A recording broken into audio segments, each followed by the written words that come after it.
ఇంకా సమస్య ఉంది. ఓవర్ హెడ్ ట్యాంక్ రెడీ అయిపోయినా కానీ ఈ రోజు వరకు మన కుళాయిలు రావట్లేదు. సమస్య దృష్టిలో ఉంది. మీకు 6 నెలల్లోపు మొత్తం అందరికీ మన ప్రతి ఇంటికి నీరు వచ్చేలాగా మేము చర్యలు తీసుకుంటాం. మనస్ఫూర్తిగా మీకు అండగా నిలబడతాం. అలాగే 5 సంవత్సరాల నుంచి రోడ్ల సౌకర్యాలు సరిగ్గా లేవు. తెనాలి విజయవాడ నుంచి కనెక్టివిటీ బాగాలేదు. నంది వెలుగు పెదరావూరు 4 లేన్ హైవేని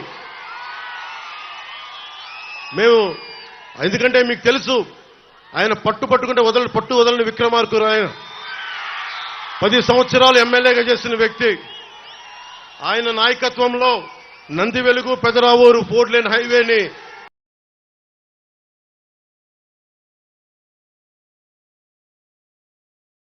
చాలా తక్కువ కాలంలో పూర్తి చేస్తాం. అలాగే నిజంగా అమరావతి కనుక రాజధానికి అయిపోయింది ఈ పాటికి చాలా అద్భుతంగా ఉండేది. అమరావతి లేకపోవడం వల్ల మన అభివృద్ధి కూడా, మన తెనాలి అభివృద్ధి కూడా నోచుకోలేని పరిస్థితికి వచ్చింది. అమరావతిని రాజధాని చేస్తున్నామని మన అందరి వాగ్దానం మేము మాటిచ్చాం. దాంతోపాటు మన నంది వెలుగు పెదరావూరు 4 లేన్ హైవేని పూర్తి చేసి ప్రతి రోడ్లు జగన్ లాగా వదిలేయకుండా, అడ్డగోలుగా వదిలేయకుండా మేము రిపేర్లు చేస్తాం.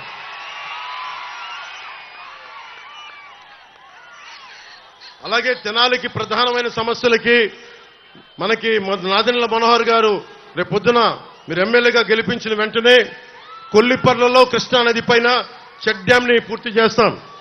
నదీ పరివాహక ప్రాంత ప్రజలకు ఇబ్బంది పడతా ఉన్నారు. ముంపు గ్రామాల్లో చెల్లా చెదురై సరైన వసతులు లేక ప్రజలు బాధపడతా ఉన్నారు. వరద ముంపు గ్రామాల్లో సరైన వరదలు వచ్చినప్పుడు కరెంటు కానీ ఆహారం కానీ లభించక అవస్థలు పడతా ఉన్నారు. ప్రతిసారి రీటైనింగ్ వాల్ నిర్మించాలని ప్రజలందరూ కోరుకుంటా ఉన్నారు. కొల్లిపర్రలో మేము డ్యామ్ నిర్మిస్తాం, మీ మన్ననలు పొందుతాం మేము. అలాగే ట్రాఫిక్ కానీ రోడ్ల సమస్య కానీ, తెనాలి పట్టణంలో కాలువల వల్ల ట్రాఫిక్ సమస్య ఉంటా ఉంది. ట్రాఫిక్ సమస్యలను తీర్చాలని కోరుకుంటా ఉన్నారు. రాజధానికి 4 లేన్ రోడ్డు కోరుకుంటా ఉన్నారు.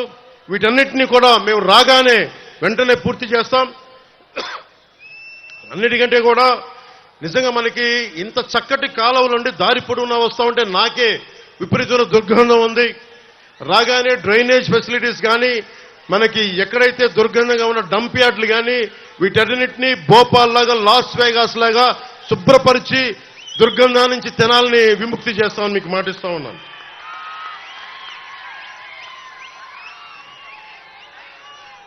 అలాగే చాలా మండలాల్లో కానీ మనకి ప్రభుత్వ ఆసుపత్రులున్న డాక్టర్లు కొడుతుంది, మనకి ఎక్విప్మెంట్ కొడుతుంది. అందుకని వీటన్నిటికీ సరైన భోజనం వస్తువులు కూడా లేవు. ప్రప్రథమంగా ఇన్ఫ్రాస్ట్రక్చర్ అంటే రోడ్లు, రైతాంగానికి కావాల్సిన చెక్ డ్యామ్లు, ఇరిగేషన్ ఫెసిలిటీస్తో పాటు ఆరోగ్యానికి అవసరమైన మెడికల్ ఫెసిలిటీస్ ని, మెడికల్ హాస్పిటల్స్ ని అప్డేట్ చేస్తాం. 100 పడకల ఆసుపత్రిని మీకు నిర్మించేలాగా మేము బాధ్యత తీసుకుంటాం.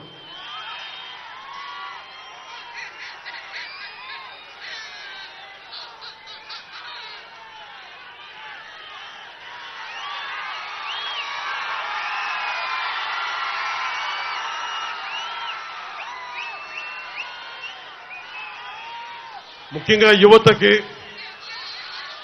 మన చంద్రబాబు గారితో పశ్చిమ గోదావరి జిల్లా తణుకులోను, నిడదవోలులో మీటింగ్లోను, అలాగే కోనసీమ మీటింగ్లో తూర్పు గోదావరి జిల్లాలో, ఉమ్మడి తూర్పు గోదావరి జిల్లాలో ఒకటే మాట్లాడాను.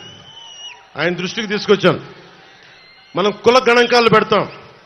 ఏ గ్రామంలో ఎన్ని కులస్తులు ఎంతమంది ఉన్నారు, ఏ గ్రామంలో మహిళలు ఎంతమంది ఉన్నారు, ఇవన్నీ మాట్లాడుతూ ఉన్నారు. జగన్ కూడా ప్రతి చోట 50 మందికి ఒకళ్ళు పెట్టాడు మనిషిని.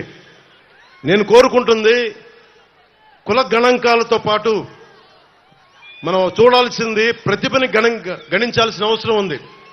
ఎవరికి సమర్థత ఉంది, ఎవరికి ప్రతిభ ఉంది, ఎవరికి అంటే ప్రతిభా గణాంకాలు, సమర్థత గణాంకాలు, అభిరుచి గణాంకాలు. చాలా మంది ముఖ్యంగా మధ్యతరగతి మహిళలు, ఆడపడుచులు, పేద వర్గాల ఉన్న ఆడపడుచుల నా దగ్గరికి వచ్చి మా అభిప్రాయం ఎవరు తీసుకోలేరు, మా భర్తలు కూడా తీసుకోరు. మమ్మల్ని అందరూ మాకు ఇల్లు నడిపేవాళ్ళం, మాకు రాజకీయాల్లో సే కావాలి, మేము కూడా ఎవరు సరైన అభ్యర్థి, ఎవరు సరిగా అభ్యర్థి కాదని ఒక అభిప్రాయం ఉంటుంది. ఈసారి మా భర్తల్ని మా ఇంట్లో లక్ష్య పెట్టకుండా కూటమికి ఓటేస్తాం, మిమ్మల్ని గెలిపిస్తామని చెప్పారు. అలాంటి మహిళా అక్క చెల్లెలకి, ఆడపడుచులకి, యువతులకి నేను మాటిస్తున్నాను. అమ్మ, రేపు పొద్దున మీ అందరికీ కూడా గణాంకాలు నిర్వహిస్తాం. కేవలం కుల గణాంకాలు కాదు, ముఖ్యంగా ఆడపడుచులకి. నేను పశ్చిమ గోదావరి జిల్లాలో ఒక చిన్న గ్రామంలో అక్కడ లేసులు చేస్తారు. ఆ లేసులు ఎక్కడో జర్మనీకి ఎక్స్పోర్ట్ చేస్తారు. ఇంట్లో కూర్చొని వంట వార్పుతో పాటు పిల్లలను చూసుకోవడంతో పాటు ఆ లేస్ ఎక్స్పోర్ట్ చేయడం వల్ల నేను దాదాపు 30 సంవత్సరాల క్రితం చూసేవాడిని. ఆ లేస్తో పాటు డబ్బులు సంపాదిస్తారు. చాలామంది మహిళలకి, ఆడపడుచులకి మీరు కేవలం వంటింటికే పరిమితం అవ్వాల్సిన అవసరం లేదు. మీకు కూడా ఆర్థిక పరిపుష్టి కావాలి.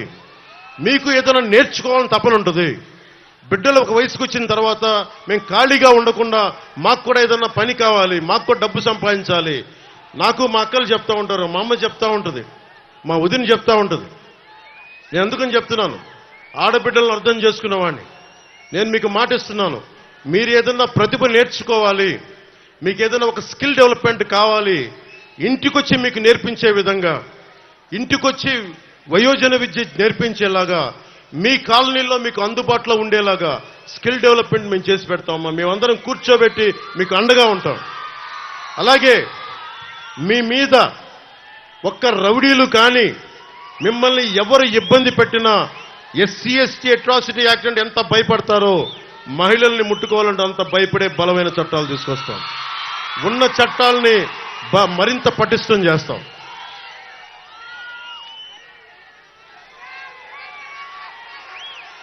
ముఖ్యంగా యువతకి నేను మొన్న సభలో, కోనసీమ సభలో చెప్తా ఉన్నా. మొన్న మా అన్నయ్య చిరంజీవి గారు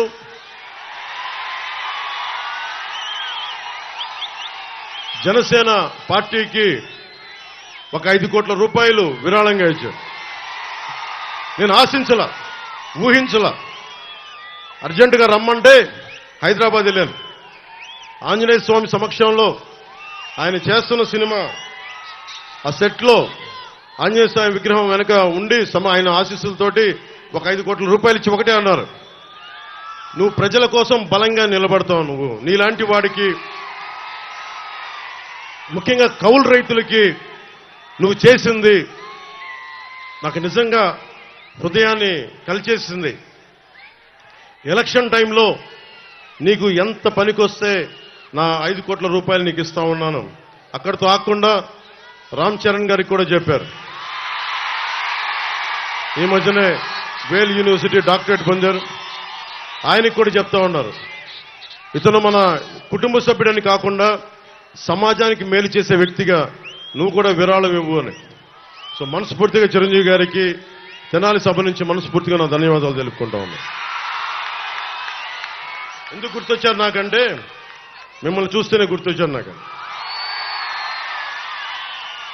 ఏం లేదమ్మా, అంటే నా కోరిక ఏంటంటే, ఇప్పుడు పవన్ కళ్యాణ్ అనే వ్యక్తి, అతని కోరిక ఏంటంటే, అతను 16-17 ఏళ్ళు ఉన్నప్పుడు ఒక 5,000 రూపాయలు సంపాదించే ఉద్యోగం వస్తే అద్భుతం అనుకునేవాడు. 5,000 రూపాయలు. మా నాగబాబు అన్నయ్య లాయర్గా చదువుతూ ఉండేవాడు, లా చదువుతూ ఉండేవాడు. నాకు మా నాన్నని కానిస్టేబుల్గా ఉద్యోగం ప్రారంభించిన వ్యక్తి. నేను కనీసం ఒక ఎస్ఐగా చదువుదాం అనుకుని, ఎస్ఐగా ప్రారంభిద్దాం అనుకున్నాను. మా నాన్న కోరిక అది. కనీసం నేను ఒక డిఎస్పీగా రిటైర్డ్ అవుతాను ఆయన కోరిక. అంటే మాకు ఊహించుకోండి, మా మ్యాక్సిమం థాట్ అంతే, అంతకుమించి లేవు మాకు. మా అన్నయ్య గారు యాక్టర్ అయినా కానీ నేను ఊహించుకోలే. ఈ విషయం ఎందుకు చెప్తున్నానంటే, ఒక వ్యక్తిలో ఏ ప్రతిభ ఉంది, ఎంత శక్తి ఉంది, ఎవరు